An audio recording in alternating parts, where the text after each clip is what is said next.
Here with us today, Fire Chief Kristen Crowley, Police Chief Jim McDonnell, FEMA Regional Administrator Bob Fenton, District Director Julie Klaus of the Small Business Administration, and for all Angelenos, we are hurting, grief, still in shock, and angry, and I am too.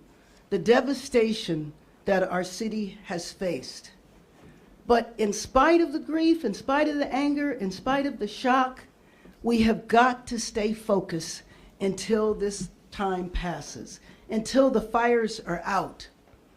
Now, we need to stay focused, but I will say that when the fires are out, make no mistake, we will have a full accounting of what worked and especially what did not. And I know that this is a top priority of the people that are here behind me and the firefighters and the first responders that are on the front line. There is nothing that I will not do for the city where I was born and raised. And I know that that goes for all of us. So let me be clear about something. The fire chief and I are focused on fighting these fires and saving lives, and any differences that we might have will be worked out in private, but right now, our first and most important obligation to Angelenos is to get through this crisis. When the fire is out, there will be time for us to evaluate, but at the same time, we also must begin the recovery effort, and there'll be more to come from that in the next few days. So you saw last night that the fires intensified. The Palisades fire expanded, leading to additional evacuations in Encino and parts of Brentwood. But despite the flare-up, relentless air and ground assaults has led to increased containment of the fire. Emergency shelter is open at the Lanark Regional Recreational Center in Canoga Park. We are updating on lacity.gov with information about assistance and up-to-date evacuations. The Hearst fire is now 76% contained, and the Sunset fire is almost 100% contained. FEMA teams are on the ground providing in-person support, helping Angelenos apply for disaster relief at the Westwood Recreation Center and Ritchie Valens Park. The Small Business Administration is now offering home disaster loans, business disaster loans, and economic injury disaster loans, which can be applied for at lending.sba.gov. Let me repeat that, lending.sba.gov. And the National Guard is here too, helping relieve our firefighters and secure the perimeter of our evacuation zones, aiding our Los Angeles police officers in having zero tolerance for crime. And let me just say that again, zero tolerance for crime. And so that means if you are bold enough that you are going to go into a fire area and attempt to break in homes or do looting of any type, you will be arrested, you will be prosecuted to the full extent of the law. In the grief, in the anger, in the pain that we are going through, the idea that there would be predators out there that would try to take advantage of this situation will not be tolerated. I want the people of Los Angeles to know that your emergency departments are working as hard and as fast as they can for you. We are a city, Los Angeles. We have been through tragedies before. I remember 1992, the civil unrest, when we had to rebuild the city. I remember 1994, the big earthquake.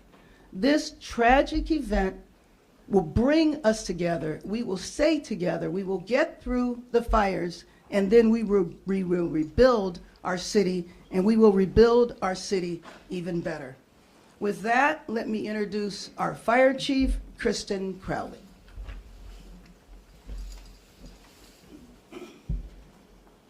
Thank you, Madam Mayor. So good morning, everyone. Thank you for being here. As Mayor Bass has stated, she and I met yesterday to discuss our shared priorities. Number one, first and foremost, we are both focused on our urgent needs to mitigate these devastating wildfires. Our top priority remains saving lives and protecting property. Second, we are committed to working together on community recovery and rebuilding efforts. 3, we are focused on building an LEFD that reflects the needs of the community we serve and which will prepare us for the many challenges that are ahead of all of us. I will now provide an update on the current fires. Palisades Fire. Yesterday evening, there was a significant flare-up on the northeastern boundary of the fire, threatening Mandeville and Sullivan Canyon areas.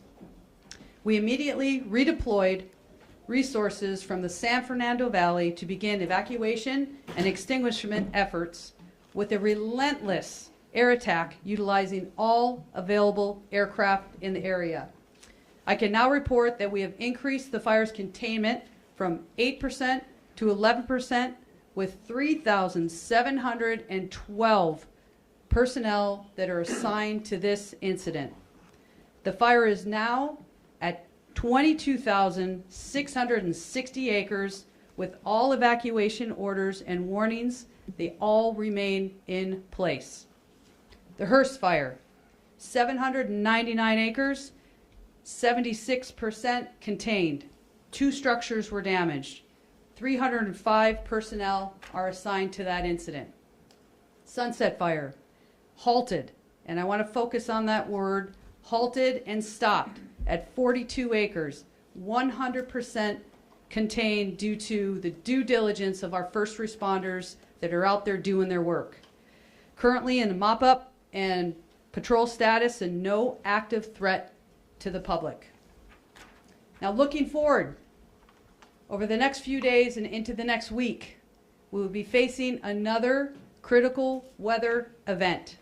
I want to assure the residents within our incredible city of Los Angeles that Mayor Bass, Chief McDonald, and I are in lockstep together, and that we will utilize every single resource at our disposal to ensure public safety and that we holistically protect Angelenos. Thank you, everyone. And next, I have the honor to introduce Police Chief McDonald. Thank you, Chief, very much. As we navigate this challenging time, our primary focus remains the safety and security of our community. We're committed to protecting lives, safeguarding property, and maintaining order in the areas affected by the fires. Determining the cause of these fires is critical, and to that end, Mayor Bass, Chief Crowley, and I are announcing, in conjunction with our partner agencies, the creation of the Los Angeles Regional Wildfire Investigative Task Force. This task force is made up of local, state, and federal partners designed to investigate the cause of these fires and to see if there's any connection between them. The task force will be made up of, or is made up of, investigators from the Bureau of Alcohol, Tobacco, Firearms, and Explosives, CAL FIRE, the Los Angeles Fire Department Arson Counterterrorism Section, Los Angeles County Fire Department Arson, Los Angeles Police Department Major Crimes Division, and the Los Angeles Sheriff's Department Arson and Explosives. The just announced this morning, or decided this morning, that the ATF will take over as lead agency on that. They have tremendous resources and expertise and can bring in resources from across the country to do their investigation. So we're very thankful for them and their resources. The LAPD remains on tactical alert, and we have dedicated resources to ensure the safety of our law enforcement and city, state, and federal public safety partners. LAPD officers are actively patrolling these areas around the clock.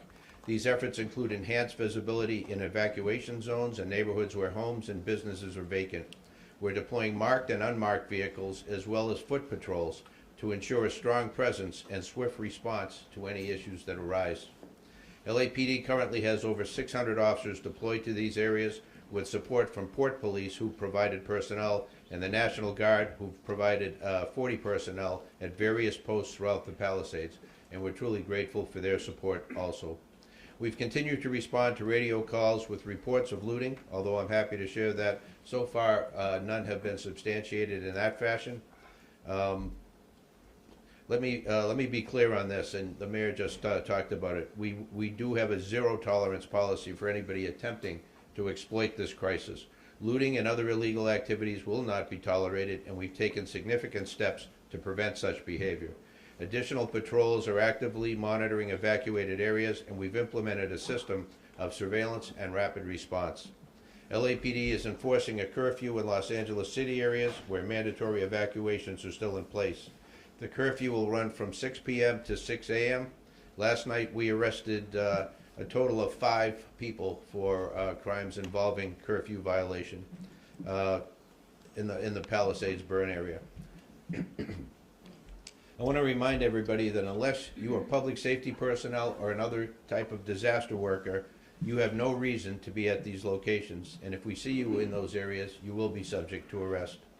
Any person who refuses or willfully neglects to obey the curfew order in effect in any evacuation order zone or evacuation warning zone within the city of Los Angeles will be physically booked for a violation of California Government Code Section 8665. A violation of curfew order is a misdemeanor punishable by a fine and potentially imprisonment for up to 6 months, or both. The countywide curfew order is enforceable in the city of Los Angeles by LAPD officers. Enforcing a curfew is an important tool that will help keep the burn areas and evacuated property secure, keeping looters out. This effort also helps protect public safety personnel who are operating in darkness and in very difficult circumstances. I want to reassure everybody that your safety and security of your property remains our top priority. We understand the stress and uncertainty you are feeling, and we're doing everything in our power to protect what matters to you. I urge you to continue following safety guidelines issued by our emergency management partners and abide by any security checks and screenings. These measures are in place to protect lives and to allow first responders to do their jobs more effectively. In closing, I want to thank our officers who continue to work extended hours in a challenging environment, the National Guard, and all of our partners, particularly our fire partners, for their tireless efforts in responding to this crisis. I also want to express my gratitude to our community for your resilience and your cooperation. We will continue to provide updates as the situation develops and remain steadfast in our mission to protect and serve. Thank you, and please stay safe. Now my honor to introduce FEMA Regional Administrator Bob Fenton. Thank you, Chief. Thanks, Bob. Yep. Thanks. Well, let me start out by saying our hearts go out to everyone affected by the wildfires. And as our administrator yesterday said, we're committed to be here to help the community recover as long as it takes. One of the things that's important to us is having a strong relationship with not only the mayor, all communities in the state, in delivering assistance to those communities that have been affected, and we'll continue to make sure that we're here to do that. In addition to providing support on the response side, one of the areas that we're focusing now on our priority is to help those that have been affected by this event. And one of the ways we do that is through our individual assistance program. I want to start off with how to apply to that program. So the easiest way is to go to the website to disasterassistance.gov and apply there. You can also download the FEMA app and use that to apply. Or you can phone our 1-800-621-3362 number to apply for assistance. We've already had over 16,000 applications as of this morning, and we'll continue to take registrations into our system, and we'll be probably reaching out to many of those individuals. Those who have that are insured, I urge you to go ahead and call your insurance company first, as you'll need that information through the registration process with FEMA as you go through that application process. One of the positive things that have happened in some of the changes of our legislation is we can help those that are underinsured, which I suspect will be a significant need here from these fires. FEMA is starting to expedite serious needs assistance. It's a one-time payment that helps survivors with costs associated to disaster-related needs, such as whether it's water, food, infant formula, things you had to purchase as you evacuated, and that's a one-time payment. Other forms of assistance include displacement assistance to help with hotel costs, minimal repairs to your house, other needs assistance, cost for if you have medical bills from this event, the unfortunate funeral costs that will come for some. If you lost your car in this event, you could go ahead and put that in for assistance from FEMA. And then ultimately, as we've seen the great devastation and loss of housing, temporary housing, whether it be through our rental assistance programs or other forms of temporary housing, that we'll work with the city, the county on how to provide those in the best way that meets the needs of the community here. So I'm working closely with the state and county and the city to ensure that we bring not only the full weight of the federal government, but working with community partners to make sure that we bring the resources that are needed to help recover. We are sending staff out to the field to help individuals register for our program. We'll start with going to the shelters and some of the other places, and we'll expand out and help individuals that need help registering. However, I urge you to go to the 3 locations I gave you: register online or register through the 1-800 number, as it's better to register before coming in and asking for extra technical assistance. Ultimately, we'll work with the county and the city to set up local assistance centers where we'll have in-processing centers to help with your application. Lastly, I just want to continue to reiterate, we are here for the long term. We're here to financially support the response costs and to help individuals recover from the fire, and have the full weight of the federal government behind me to support any needs that the state or the county or the city have in response to these fires. Thank you. Thank you, Mike. Next is SBA District Director Julie Quellis. Thank you, Mayor Bass. Thank you to all of our government officials, FEMA, and especially our first responders. Thank you so much for everything you are doing for the community. For those that are affected by these fires, my heart is with you. My team and I live here. We know what the challenges are ahead, and we're here to help you through that recovery process. SBA's disaster loan programs are open. They've been fully activated, and they are open, and people can apply today. The applications are available for homeowners, for renters, for businesses of all sizes, and for private nonprofits here in LA County. A quick overview of the programs for you. The Disaster Home Loan Program is loans to renters or homeowners to repair or replace disaster damaged real estate and personal property, and this includes automobiles. Loan maximums are $500,000 for real estate and $100,000 for personal property, and this is for uninsured or otherwise non-compensated losses. Business physical disaster loans are also available for businesses of all sizes to repair or replace their disaster damaged property, including the real estate, inventory, supplies, machinery, and equipment. Businesses of all sizes and nonprofit organizations are eligible to apply, and the loan maximums are $2 million. Economic injury disaster loans are available to small businesses and nonprofits as a way to provide working capital to help them meet their ordinary and necessary obligations that otherwise could have been met but for this fire. Loan maximums for this program are $2 million. Interest rates are extremely low, under 4%, and in some cases 2.56% for homeowners and renters. We have a 12-month deferment on interest and payments, and we are in the process of setting up some centers, but everyone is absolutely eligible to apply online today. SBA.gov/disaster will take you right to the info page and application. Also SBA.gov, we have banners on our homepage to direct you right to these resources as well. And you may also reach out through our customer assistance line at email box, at disaster customer service at SBA.gov. Again, disaster customer service at SBA.gov.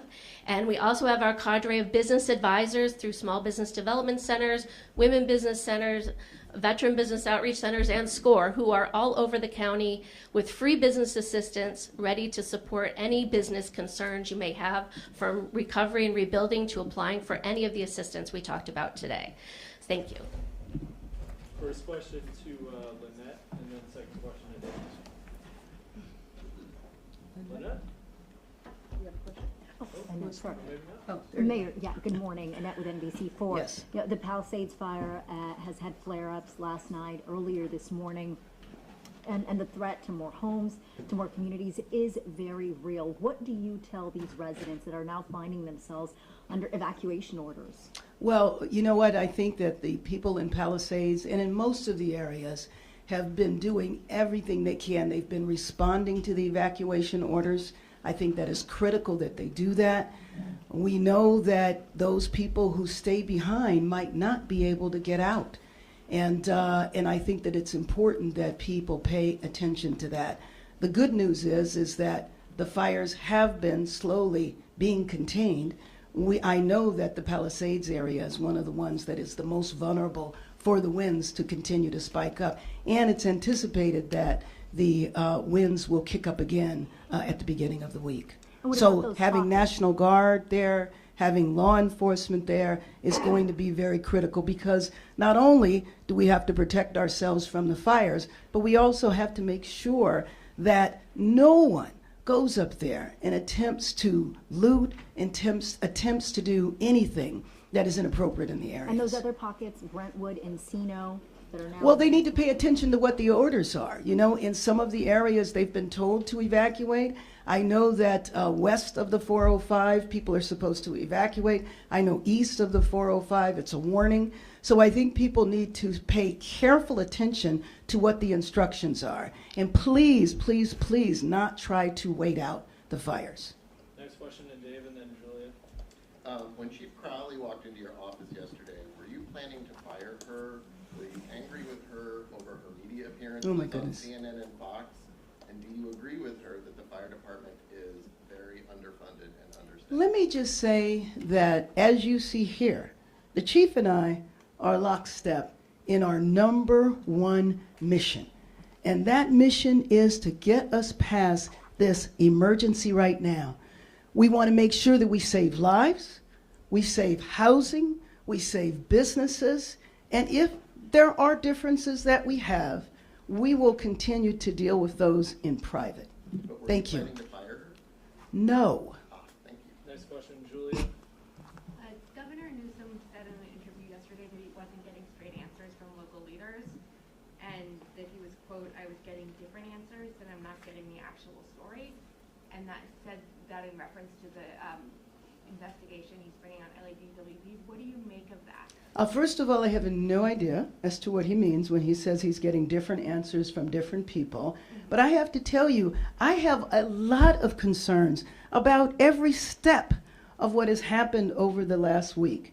Again, we have to stay focused on the number one mission, which is getting through this crisis, keeping people safe. Examining what happened, I want a full investigation of every level. So I'll follow up with the governor to find out exactly what he means, but I do not know. Next question, Simon, and then Tom. I'm going to defer to my colleague to ask this question first. Yeah, this question is directed at both you, Madam Mayor, and Fire Chief Crowley. You know, the dynamic between you two today appears very different than 24 hours ago. You Yes. say that you're in lockstep. Yes. How can Angelenos be sure that you two are on the same page when everyone is facing this historic and unprecedented crisis? Well, I think, first of all, you have heard it directly from me. I'll give her an opportunity to repeat it again, that we have one mission, and that is going to be our sole focus. Now, prior to this, the chief and I have always been in regular communication, and we will continue to do that. Chief. Thank you for that. I stand by my comments this morning, especially in this time of crisis. That number one priority, with actually Chief McDonald, Madam Mayor, and myself, That's right. are all on the same page.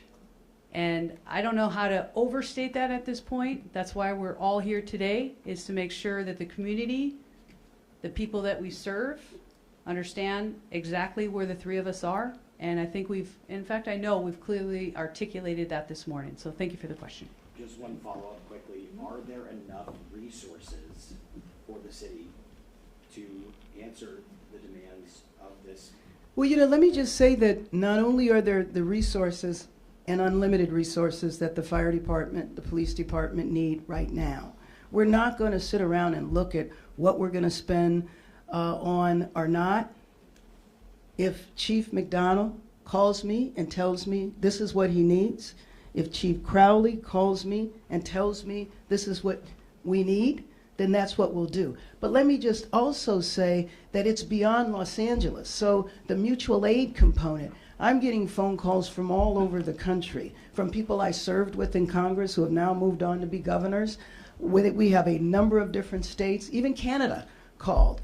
But that is what happens in natural disasters.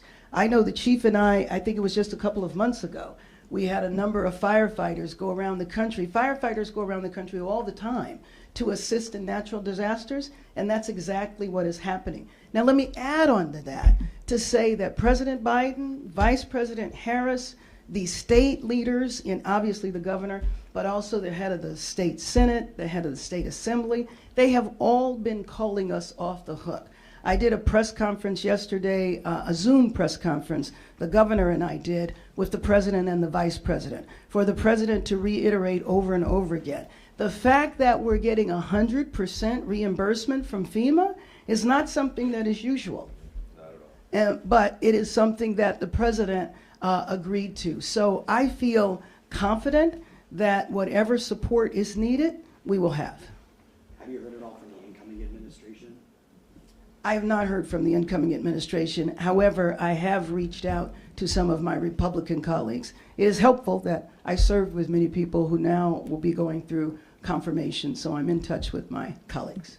Mayor, you mentioned Canada, but you also have resources coming in from around the world. We heard a group of firefighters coming in from Mexico en route. Great, great. I received a message from the mayor of Paris, who I got to know, obviously, last summer, extending her concern and condolences. So yes, Mexico, Canada, all of North America coming together to deal with a natural disaster in this area that we have never seen before. Tom and then Dave. Okay, sorry. Madam Mayor, in the days leading up to Tuesday's tragedy, it was being described as potentially catastrophic and life-threatening event. Our history, as Angelino tells us, there are certain parts of the city that are more susceptible to the ravages of fire than others, the Palisades being among them. Mm-hmm. We learned that by midday Wednesday, the 3 1-million-gallon tanks that store water in the Palisades area have been overwhelmed by the massive size of this fire that was raging. My question is looking at preemption, were there any efforts made to bring in water tankers to stage them around the Palisades and other areas that have lots of foliage that have historically been fire hotspots? And piggybacking off of that, the mutual aid you're now getting from around the state and from around the nation, were there any efforts to preemptively bring in mutual aid for a worst case scenario, which is proven to be true? And if it hadn't, we all wish it hadn't happened. If it hadn't happened, say thank you and we'll help you out down the road and pay for it. It's my understanding that that's not the way mutual aid works. But again, there is a long list of issues that need to be examined, dissected, investigated, evaluated. And if there are people who need to be held accountable, they will be. Thank you. One quick follow-up. We now have the National Guard throughout the Yes. city and the county. Another question about preemption. Were there any efforts to mobilize the National Guard preemptively just as an apparatus to be able to do mass evacuations? Again, it's my understanding that that is not the way it works. When I spoke to the governor on Wednesday, it was beginning that process. But because in an event like this, you don't exactly know what's going to happen, but you don't mobilize 1,000 National Guard or 200 National Guard just in case. Can I respectfully ask why not? Isn't it better to have them somewhere staged in a military base, whatever, in case we need them, than have them come in 48 hours after? Well, I can certainly share my experience at UCLA when we were having all the protests there. And the idea that we would have 200 police officers that were waiting around to go to a protest in UCLA, that's just not the way you mobilize troops. People are coming from all over the place. Didn't they mobilize the National Guard in advance of the O.J. Simpson verdict? Well, you're talking 20, 30 years ago. I can't respond to that. That's Chief, predictable. would Yeah. you? Yeah. I mean, this is an unpredictable event. You have predictable wind coming. You don't know how the extent of that wind. You can't predict you're going to have a fire, and certainly nothing to this scale. Something like you mentioned the O.J. Simpson case. That's something that at that time, and I was there, it was predictable that the verdict was going to come out date certain, and so you could set up to be able to address whatever the issues were. But with natural disasters, it's a whole different ballgame. Nobody can afford to send people to stand around for what may happen. We have to respond as quickly as we can when the need arises. Question to Dave, and then we'll wrap.